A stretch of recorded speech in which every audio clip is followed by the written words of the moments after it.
Bonjour à toi, j'espère que tu vas bien et que ta famille se porte bien aussi.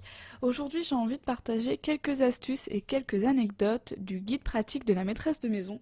Alors, c'est un ancien livre qui a été fait en 1982, donc ça commence à remonter déjà.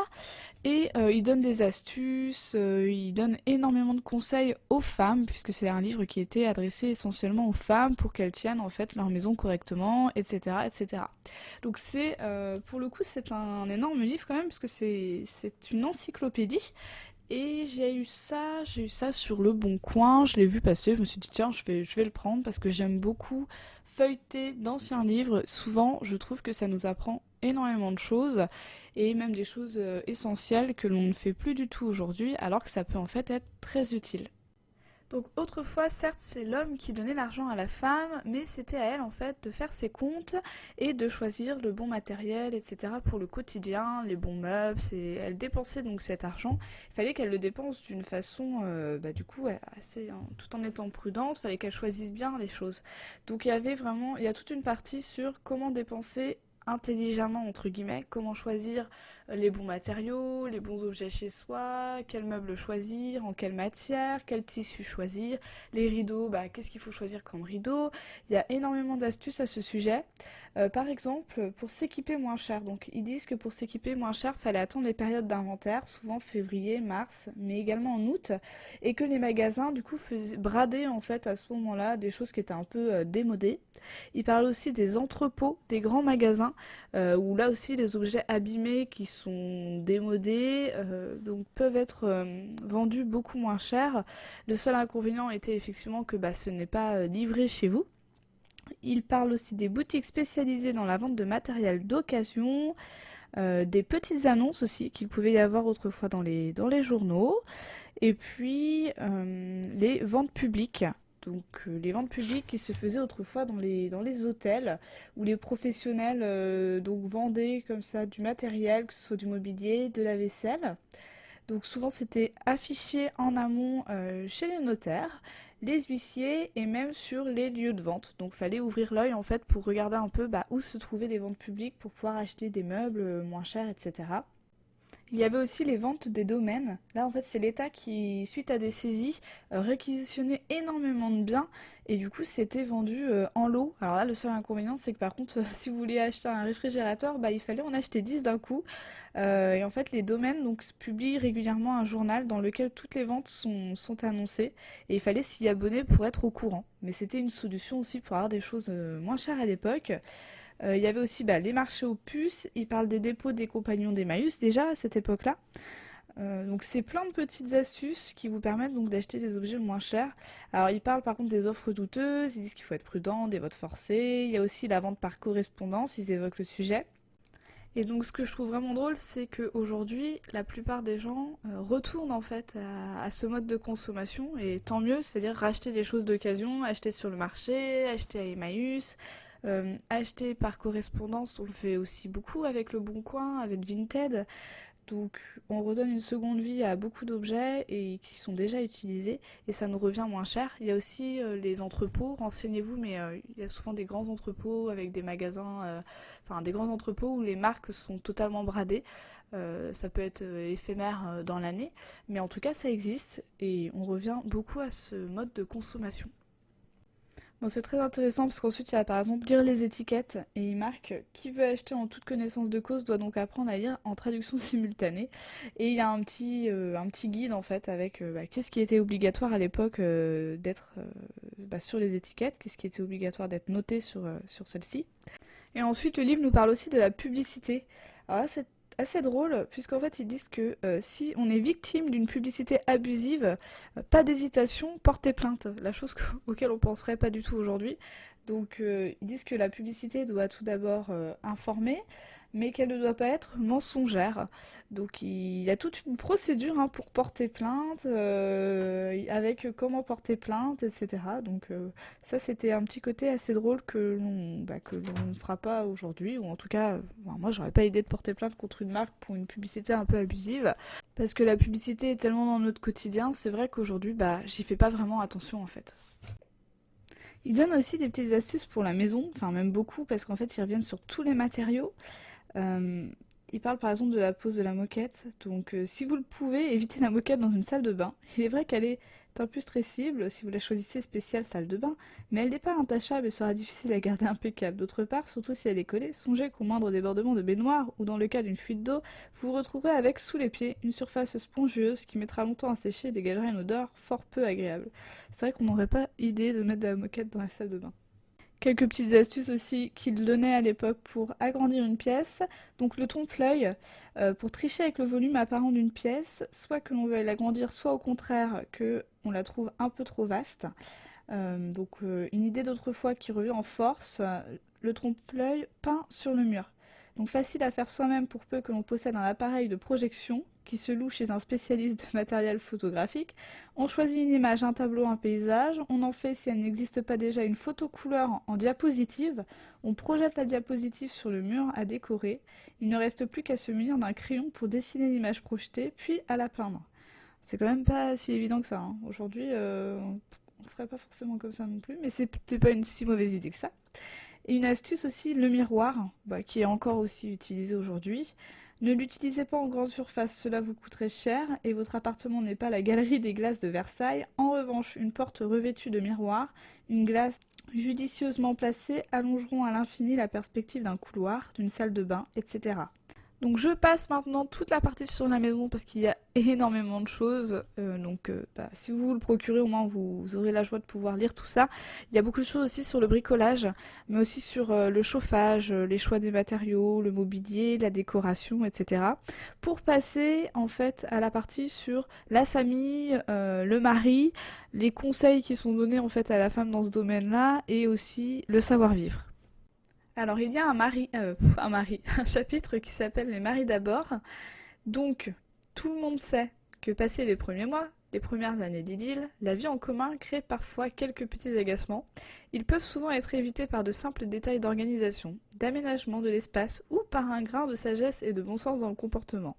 Les propos, les attitudes. Et là il donne quelques exemples. Et vous allez voir que c'est des exemples qui peuvent encore être d'actualité aujourd'hui et qui permettent en fait de se remettre un petit peu en question et de voir les choses d'une façon différente. Donc, il aime bricoler ou lire ou écrire ou regarder la télévision, écouter de la musique et l'endroit où il s'installe est toujours celui où il vous gêne. Avez-vous songé que dans cette maison où vous régnez souvent en maîtresse absolue, il n'a peut-être pas un coin bien à lui, où a laissé son désordre familier ou fumer sa pipe sans se faire houspiller. C'est le cas. Alors vite, remédiez ensemble à cet état de choses. Suggérez-lui un endroit pour planter son établi, une table où il pourra laisser ses maquettes, installez-lui un bureau avec son papier, son stylo, etc., etc. Donc le premier conseil, c'est tout simplement de lui laisser un endroit à soi pour faire ses activités, ce qui n'est pas plus mal, parce que vous aussi, vous avez tout simplement besoin d'un endroit à vous pour faire vos activités. Mais justement, sur le deuxième point, donc, il vous donne le sentiment de ne pas s'intéresser du tout à la maison et d'y vivre presque en étranger. Peut-être, mais l'avez-vous vraiment consulté sur le décor ? Se sent-il vraiment à l'aise dans votre chambre si féminine, avec lit capitonné, fraîche mousseline, couleur pastel, rideaux fragiles et lit sur lequel il est interdit de s'asseoir pour préserver le précieux couvre-lit ? Posez-lui donc la question. C'est vrai que si on choisit la déco, ce qui est mon cas, moi j'aime beaucoup la décoration, donc forcément c'est plutôt moi. Après j'essaie quand même de demander à chaque fois l'avis à monsieur, mais forcément ça peut être très féminin et il peut ne pas s'y sentir à l'aise. Donc c'est pas plus mal d'avoir une pièce pour soi où il fera ses activités. Un autre exemple qui est donné, vos interminables conversations téléphoniques avec votre mère, votre sœur ou vos amis l'agacent. Est-ce si difficile de téléphoner quand il n'est pas là ? Et, lorsque l'on vous appelle en sa présence, de dire « Excuse-moi, j'étais en train de préparer une mayonnaise, je te rappellerai demain matin. » Ah, la fameuse excuse de la mayonnaise. Il trouve que votre chère maman est un peu trop souvent là. Et si elle venait déjeuner quand il ne rentre pas plutôt que de dîner, les déjeuners sont si agréables. Ou si de temps en temps vous évitez une fatigue à votre mère en allant, vous, chez elle. Il refuse d'aller tous les dimanches et jours de fête passer la journée en famille chez vos parents. A-t-il vraiment tort ? Vos parents comprendraient sûrement très bien que ce soit seulement une fois de temps en temps. Vous trouvez votre belle-mère envahissante et il ne comprend pas pourquoi. Débrouillez-vous avec doigté. Chère belle-maman, vous repassez si bien, voici 17 chemises de Paul que je vous ai mises de côté. Il sera si content que vous les ayez repassées. Pendant ce temps, je vais faire quelques courses. Ou les chemises seront repassées, ou vous aurez économisé votre fatigue, ou belle-maman fuira et deviendra plus discrète. Donc voilà, c'était quelques exemples qui sont donnés dans le livre pour éviter les frictions entre époux. Ensuite, il y a toute une partie sur l'enfance, donc les maladies, etc., élever son enfant. Donc là, il y a vraiment une grosse partie. Bon, je vais passer cette partie-là pour arriver à la partie sur les régimes alimentaires. Donc sur la nourriture, comment se nourrir, comment bien se nourrir. Alors, qu'est-ce qu'il disait à l'époque en 1982 ? Eh bien là, le livre donne quelques conseils qui peuvent être encore d'actualité. Donc conseil numéro 1, pratiquez ce que l'on appelle la cuisine du marché, c'est-à-dire que si vous achetez uniquement, sauf s'il s'agit de surgelés ou de conserves, les produits de saison, vos plats auront plus de saveur ou vos porte-monnaies s'en portera beaucoup mieux. Il est de fait que les légumes et les fruits d'été, par exemple, cultivés sous serre artificiellement pour être vendus en hiver, ont peu de saveur et sont hors de prix. Il faut pour nombre d'autres produits respecter également le rythme des saisons. Par exemple, l'agneau, le poulet, les fromages, les volailles, les gibiers, etc. ont leurs mois favoris. Donc ça, c'est tout à fait quelque chose que l'on peut appliquer encore aujourd'hui. Forcément, si on achète des produits hors saison, c'est beaucoup plus cher. Et si on achète des produits de saison, parfois même à des agriculteurs locaux ou sur les marchés, etc., finalement, ça ne va pas nous revenir si cher que ça, alors que ce sera de meilleure qualité. Donc le conseil numéro 2, justement, c'est acheter la meilleure qualité possible. Alors le conseil numéro 3, si vous voulez faire un repas un peu soigné et ne vous sentez pas très expérimenté, ne vous compliquez pas la vie et allez au plus simple. Prenez une très bonne viande à griller ou à rôtir, un très bon dessert, par exemple une tarte aux fruits, une charlotte, etc., chez un très bon pâtissier. Servez une entrée très simple, crudité joliment arrangée, salade composée avec des œufs durs, une vinaigrette bien relevée de fines herbes, un légume sans histoire, purée de pommes de terre, haricots verts, et tout le monde sera ravi de votre repas. Donc finalement, préférez la simplicité. Conseil numéro 4, toujours pour un repas un peu exceptionnel, n'hésitez pas, si vous en avez les moyens, à faire confiance aux plats cuisinés surgelés que quelques grands cuisiniers ont lancés sur le marché. Ils sont chers, mais d'une qualité indispensable et souvent agréablement originaux. Conseil numéro 5, ne soyez pas obsédés pour les additifs, colorants et autres conservateurs. Il est certain que notre alimentation est beaucoup plus que celle de nos ancêtres, tributaires de la chimie. De là à dire qu'elle est artificielle, il y a un grand pas qu'il faut se garder de franchir. Alors aujourd'hui, je ne sais pas si c'est toujours le cas, ça reste à discuter. Enfin voilà, à l'époque, ils en étaient là en tout cas. Ensuite, il parle aussi du rythme des repas et il compare une famille française et une famille anglaise. C'est assez intéressant parce qu'il compare le rythme en fait d'une famille et c'est vrai qu'ils disent qu'en fait les Français n'ont pas le bon rythme parce qu'on mange du sucré au matin, alors que les Anglais au contraire ils vont manger du salé au matin et du coup ils ont beaucoup moins faim arrivé à midi.